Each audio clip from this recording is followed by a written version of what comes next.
Hello YouTube, John here. I just want to make a quick video to talk about my latest project, a retro gaming system. Unlike many, I've chosen to use RetroPie as the foundation building block for this system.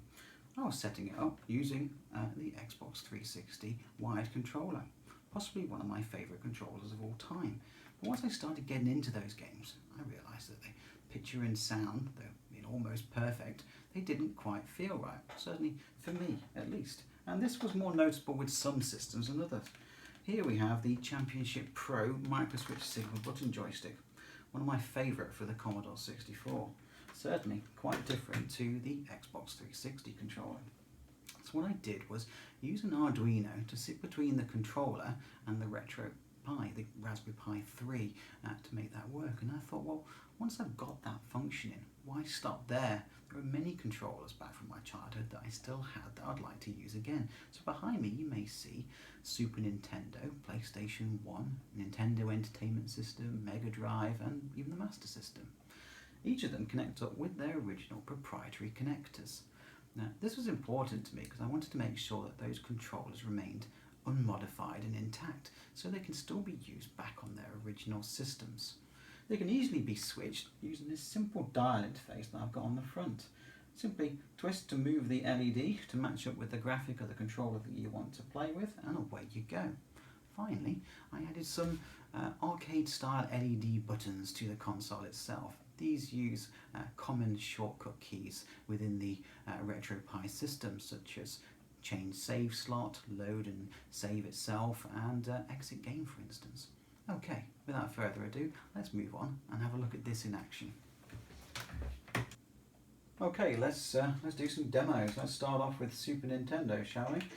Star Fox, one of my favourite from that era.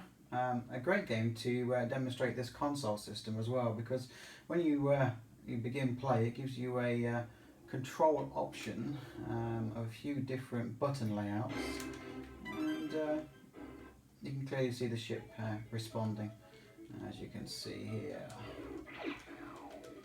Good opportunity as well, I guess, to show off the select system. So let's switch it over to a Mega Drive controller. For instance, if you're some sort of crazy person and want to play Star Fox with a Mega Drive controller, then you can. However, I wouldn't recommend it. Okay. Now, the save buttons work by moving slots. So let's have a look at slot number 7 and load up. Here's a game I was playing earlier, which I won't continue right now. Okay, let's have a look at another system. Let's move on to, say, Commodore 64. We spoke about that earlier. I've just clicked on International Karate 2. Now, one of the things that's emulated a bit too well for this system is those really long-winded load times. So let's use the save slots and let's start that off. Let's give it a go. Let's see if I can still remember the moves. Oh, yes, still got it. Absolute classic game in International Karate, often referred to as the best beat 'em up for that era. Brilliant fun game, amazing. Let's have a look at, say, the Master System now, shall we? Starting off with Alex Kidd in Miracle World.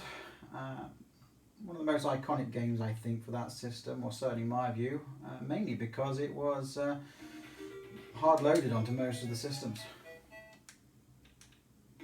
As soon as you hear that music, it takes you right back. Yeah, working a charm. Let's have a look at the Master System's big brother, the Mega Drive. Oops.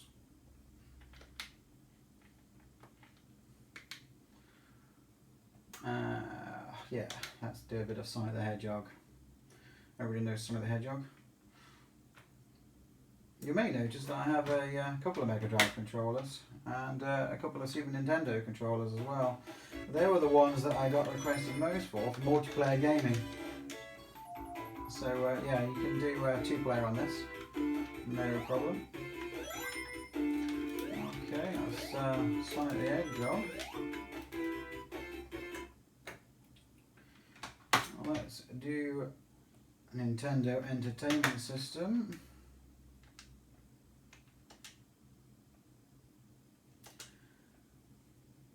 Bit of Mario. Absolute classic. Platforming gaming at its finest. I actually reran this game recently. If anything, it reminded me just how hard games were back in that era. Though I did have the advantage of using these load and save slots, which I shamelessly did use excessively. Anyway, I think you get the gist. I'd like to thank you for watching my video, and I hope you agree that it's quite a fun and different project. Thanks for watching. All the best.